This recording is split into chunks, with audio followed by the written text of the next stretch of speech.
Hello friends, YouTube channel पर आपका स्वागत है। जैसा कि पिछली वीडियो में मैंने आपको बताया ब्रेक सिस्टम गाड़ियों में कैसे काम करता है और मैकेनिकल सिस्टम और हाइड्रोलिक सिस्टम के बारे में आपको जानकारी दी, जो कि लाइट मोटर व्हीकल के अंदर काफ़ी सक्सेसफुल सिस्टम है।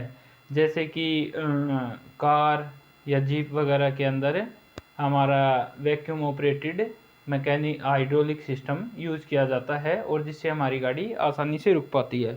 लेकिन जिन गाड़ियों में जैसा कि हैवी मोटर व्हीकल हैं, बस या ट्रक वगैरह, जो हैवी गाड़ियां हैं, उनके अंदर हम वैक्यूम ऑपरेटेड हाइड्रोलिक सिस्टम से गाड़ी को नहीं रोक पाते और उनके अंदर हमें ज़्यादा पावर की ज़रूरत होती है गाड़ी को रोकने के लिए। इसलिए हमें पावर के ब्रेक्स की ज़रूरत पड़ती है, जिसे हम एयर प्रेशर ब्रेक भी कहते हैं, जिसके अंदर हमें मास्टर सिलेंडर या व्हील सिलेंडर की भी ज़रूरत नहीं पड़ती।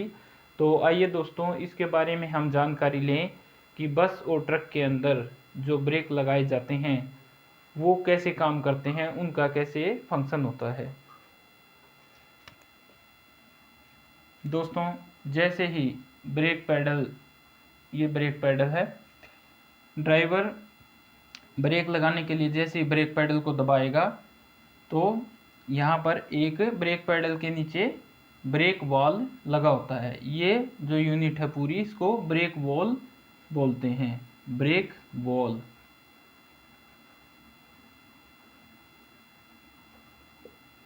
ब्रेक वॉल के अंदर ये प्लंजर या पिस्टन लगा हुआ होता है। जैसे ही ड्राइवर ब्रेक पैडल को प्रेस करेगा तो ये प्लंजर नीचे की तरफ जाएगा। अब क्योंकि यहाँ जो पाइपलाइन है, पाइपलाइन के द्वारा इसमें एयर प्रेशर भरा होता है इस पाइपलाइन के अंदर, और ये एयर प्रेशर यहाँ जो पिस्टन के अंदर जो मैंने दिखाया आपको, कुछ पिस्टन का स्ट्रक्चर इस तरह से होगा। यहाँ दोनों तरफ स्लॉट बने होते हैं। जब पैडल दबाएंगे तो ये पिस्टन नीचे की तरफ आएगा और ये स्लॉट जो है पाइपलाइन के सुराख के होल के सामने आ जाएगा। ये होल जब इसके सामने आएगा तो जो एयर प्रेशर है वो यहाँ से इधर पाइपलाइन के अंदर शिफ्ट कर जाएगा और ये पाइपलाइन जो है हमारी चारों पहियों के अंदर गई होती है। इसके अंदर जो प्रेशर से एयर आई हुई है वो यहाँ प्रेशर चैम्बर के अंदर, ब्रेक प्रेशर चैम्बर बोलते हैं इस यूनिट को, ब्रेक प्रेशर चैम्बर, ये ब्रेक प्रेशर चैम्बर होता है। यहाँ पर जैसे मैंने आपको बूस्टर के अंदर दिखाया था, ये एक डायाफ्राम लगा होता है इसके बीच में, और इस तरफ के हिस्से का जो वैक्यूम है वो इधर नहीं जाने देता। तो जो एयर प्रेशर यहाँ पर आया इस हाफ चैम्बर के अंदर, ये डायाफ्राम को उस तरफ धकेल देगा, लेफ्ट साइड की तरफ धकेल देगा जो एयर का प्रेशर आया है। और इस डायाफ्राम के साथ में एक रोड बंधी होती है और इसके साथ में ये रोड बंधी होती है ब्रेक शू के अंदर जो केम पे लगी होती है। इसको स्लैक एडजस्टर बोलते हैं, स्लैक एडजस्टर। ठीक है जी। तो ये यहाँ पर एयर का प्रेशर आया चैम्बर के अंदर और इसने डायाफ्राम को दूसरी तरफ धकेल दिया। धकेलने से क्या होगा, ये जो इसके साथ स्लैक एडजस्टर बंधा हुआ है ये भी इसकी तरफ बाहर की तरफ निकलेगा।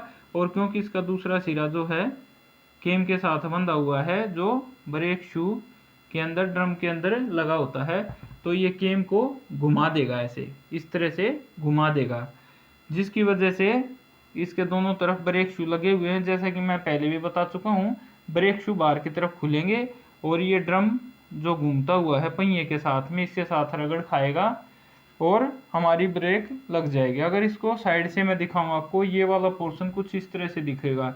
ये स्लैक एडजस्टर जो है, मैं इस तरफ से आपको दिखाऊंगा तो ऐसे दिखेगा।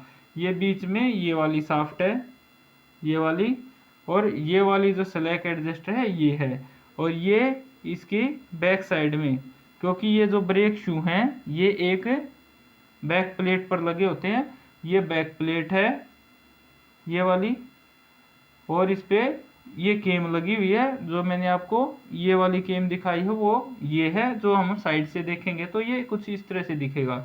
और ये जो ब्रेक शू है, ये जो दिखाए हैं दोनों, ये यहाँ पर मैंने आपको दिखाने की कोशिश की है।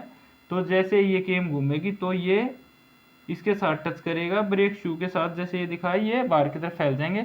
और जो ब्रेक ड्रम है ये घूमता हुआ है, जो इसके चारों तरफ लगा होता है, जैसे कि ये मैंने दिखाया, ब्रेक ड्रम के अंदर ही होती हैं ब्रेक ड्रम, और इस पे टायर फिक्स होता है। टायर और ब्रेक ड्रम ये इसके अंदर आ जाता है, ये घूमता हुआ है। और जैसे ही ब्रेक शू खुलेगा तो इसके साथ रगड़ खाएगा और पहिया हमारा रुक जाएगा। तो दोस्तों यहाँ तक आप समझ चुके होंगे। इसी तरह से यहाँ से ये मैंने एक पहिए का आपको फंक्शन दिखाया। गाड़ी के चारों पहियों में इसी तरह से फंक्शन किया जाता है। यहाँ से 4 पॉइंट दिए जाते हैं, एक ये जैसे फ्रंट का दे दिया इधर से, एक ये पीछे इस तरफ पीछे का दे दिया रियर साइड का, ये फिर फ्रंट का। तो चारों में ऐसे कनेक्शन दिए जाते हैं। जब हम ब्रेक पेडल से पैर उठाएंगे तो वापस यहाँ नीचे स्प्रिंग लगा हुआ होता है, वो स्प्रिंग जो है प्लंजर को वापस ऊपर उठा देगा। और क्योंकि ये पिस्टन जो है प्लंजर जो है ऊपर जाने की वजह से ये होल जो है ऊपर चला जाता है। अब यहाँ से एयर प्रेशर जो है वापस दोबारा नहीं जा पाएगा, इसलिए हमारा जो ब्रेक का काम था वो हो जाता है और उसके बाद हमारे ब्रेक फ्री हो जाते हैं। अब आइए दोस्तों जानते हैं कि ब्रेक के अंदर जो ये एयर प्रेशर आया ये कहाँ कैसे पैदा होता है, या किस तरह से इसको प्रोड्यूस किया जाता है। अब मैं आपको बताता हूँ कि जैसे ही हमारा इंजन घूमता है तो इंजन के साथ में ये कंप्रेसर लगाया जाता है, एयर कंप्रेसर, इसको एयर कंप्रेसर बोलते हैं। एयर कंप्रेसर ये एयर फिल्टर से हवा लेकर, जो एटमॉस्फेयर के अंदर जो हवा होती है वातावरण के अंदर है वहाँ से इसको खींचता रहता है प्रेशर के साथ और एक टैंक के अंदर भरता रहता है। यहाँ पर एक फिल्टर लगाया जाता है, क्योंकि जो एटमॉस्फेयर के अंदर जो हवा होती है, एयर होती है, उसके अंदर जो धूल मिट्टी कण या कुछ मॉइस्चर होगा तो वो यहीं पर इसको एब्जॉर्व कर लेगा और आगे उसको नहीं जाने देगा, हमें साफ हवा ही आगे जा पाएगी। यहाँ पाइपलाइन के द्वारा ये एक एयर टैंक बना होता है बड़ा सा, उसके अंदर ये एयर को इकट्ठा करता रहता है और इसके बीच में एक अनलोडर वाल्व भी लगाई जाती है, इसको अनलोडर वाल्व बोलते हैं, अनलोडर वाल्व। क्योंकि इसके अंदर लगभग 7.5 kg/cm² के हिसाब से प्रेशर मेंटेन रखना होता है। अगर इससे ज़्यादा प्रेशर डेवलप होएगा तो अनलोडर वाल्व जो है यहाँ से फालतू के प्रेशर को रिलीज कर देगा और वो हमारा एटमॉस्फेयर के अंदर वातावरण के अंदर वापस चला जाएगा। तो दोस्तों यहाँ ये जो टैंक है एयर प्रेशर, एयर का जो टैंक है, इसके अंदर लगभग 7.5 kg का प्रेशर हमेशा मेंटेन रहता है। और यहाँ पर एक गेज भी लगाया जाता है, इसको गेज के द्वारा हम देख सकते हैं कि इसके अंदर कितना प्रेशर डेवलप हुआ है। और एक रिलीज वाल्व भी लगाई जाती है, ताकि इसके अंदर अगर ज़्यादा प्रेशर डेवलप हो जाएगा तो ये उसको फालतू के प्रेशर को जो है बाहर निकाल देगा। इसके साथ ही यहाँ एक ड्रेन प्लग लगा होता है, क्योंकि अगर कोई इसके अंदर मॉइस्चर बन जाता है तो उसको हम ड्रेन कर सकते हैं। जो मॉइस्चर होता है उसके अंदर पानी के वेपर होते हैं और वो इकट्ठा होकर के पानी इसके अंदर कई बार इकट्ठा हो जाता है, तो पानी को हम यहाँ से निकाल सकते हैं।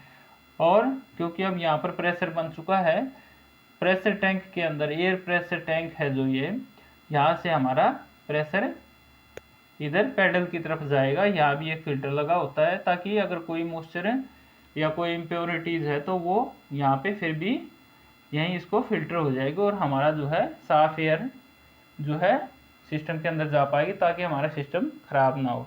इस तरह से हमारा पावर ब्रेक काम करता है। तो दोस्तों मैं उम्मीद करता हूँ कि पावर ब्रेक या एयर प्रेशर ब्रेक जो कि बस या ट्रक या हैवी व्हीकल के अंदर प्रयोग किया जाता है, वो मैंने आपको बिल्कुल आसान शब्दों में बताने की कोशिश की है और आशा करता हूँ कि आप इसको समझ चुके होंगे। इसके अलावा ब्रेक सिस्टम के मैंने आपको कई टाइप बताए, जो कि मैं पहले भी एक्सप्लेन कर चुका हूँ। Mechanical brake, hydraulic brake, disc brake, booster brake, ये सब मैं आपको बता चुका हूँ। इसके अलावा भी जैसे कि एग्जॉस्ट ब्रेक भी यूज़ किए जाते हैं जिन गाड़ियों के अंदर बहुत ज़्यादा लोड अप्लाई किया जाता है या बहुत बड़ी गाड़ियों के अंदर, जो कि अपने कंट्री के अंदर अभी यूज या प्रचलित नहीं है। अगर आप उनके बारे में भी जानना चाहते हैं तो कृपया कमेंट सेक्शन के अंदर ज़रूर लिखें। और वो वाला जो सिस्टम है, जो एग्जॉस्ट ब्रेक सिस्टम मैं अभी आपको जो बताने लग रहा हूँ, वो आप तभी समझ पाएंगे जब आप इंजन के बारे में पूरी जानकारी ले पाएंगे। तो दोस्तों, अगर आपको इसके बारे में जानकारी लेनी है तो मेरी सभी वीडियो को ध्यान से देखें, क्योंकि मैं इंजन की वीडियो भी आपके साथ शेयर करने वाला हूं।